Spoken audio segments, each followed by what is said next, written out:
Hi guys! Welcome back. Ito na nga ang part 2 ng vlog ko. And ngayon naman isasama ko kayo sa debut night ng pinsan ko. Let's go! So ito na yung moment na nag-start na yung program. Tinawag na ng host ng magandang pinsan and opening pa lang pagbukas ng pinto, siya na agad ang lumabas habang inaalayan siya ni Denden. Ang cute nila panoorin, super gentleman talaga ng batang to. Parang eksena sa pelikula, promise. By the way guys, ang galing din ng host. Student pa lang siya pero sobrang galing magsalita at magdala ng program.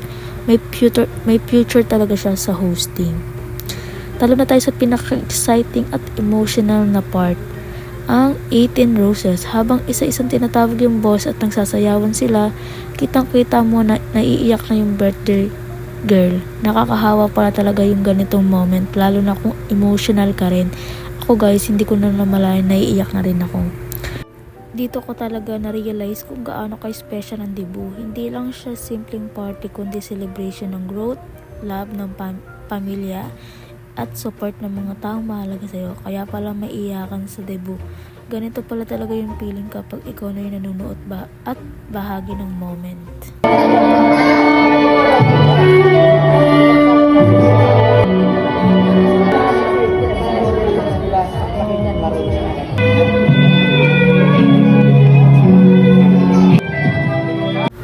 And ito yung last rose, yung papa niya na yung sumayaw sa kanya. Grabe guys, dito na talaga ako naiiyak. Super iyak na nung pinsan ko dito. And nakakahawa talaga yung iyak niya. Ramdam mo yung love at emotion ng mag-ama sa moment na yun.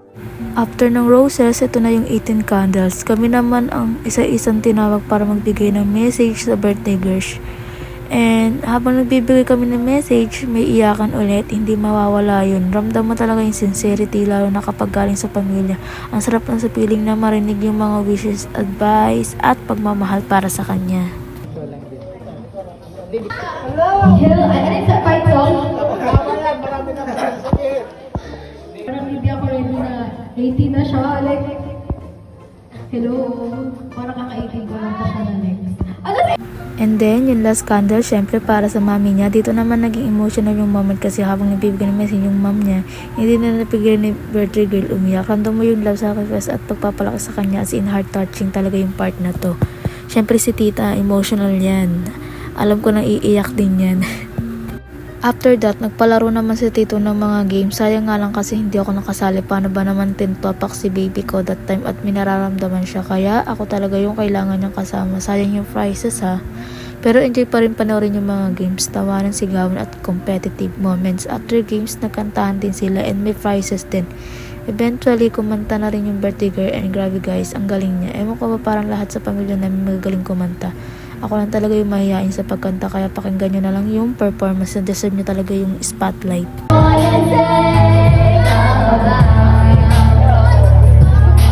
Okay na yun!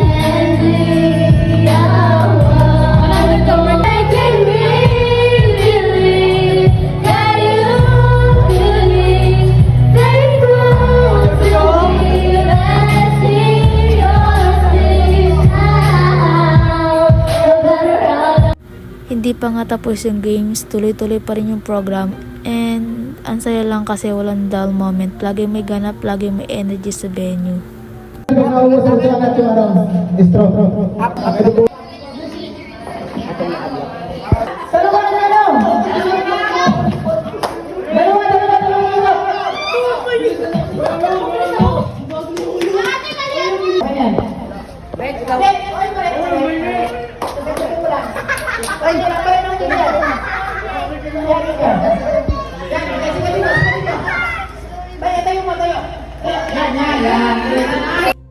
After ng program, nag-swimming na rin sila. Kami naman hindi na nakakasama kasi gabi na at medyo malamig na. And syempre si baby ako talaga yung hinahanap. Ayaw sa papa niya that time. Sayang nga eh. Gusto ko sana mag-night swimming pero next time na lang.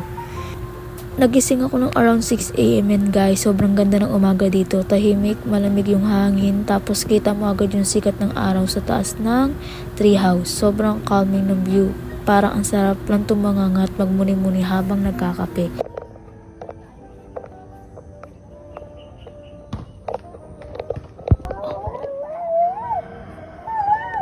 Saan?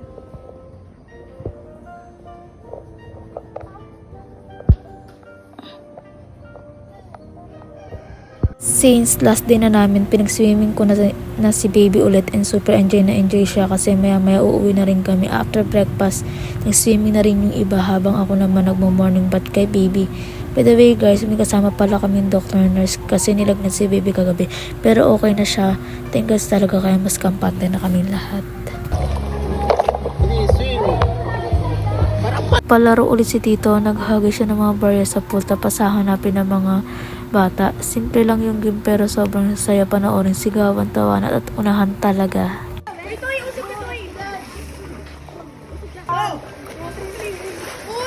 Ang lalim! Ayun. Okay lang yan, dyan lang yan. Lalo tawag sa sumali. Ito nga pala yung tree house. Dito pala kami natulog. Ang ganda ng view sa taas. Kita mo yung paligid at yung sikat ng araw sa umaga. Tahimik, presko at perfect talaga pang relax. Ibang experience siya kumpara sa normal na room.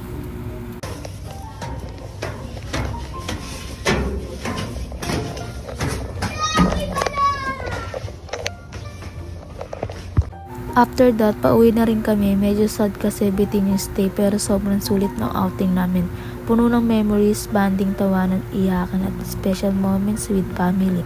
Thank you so much sa mga nag-sponsor kina tita dahil sa inyo naging posible itong napakagandang celebration na to.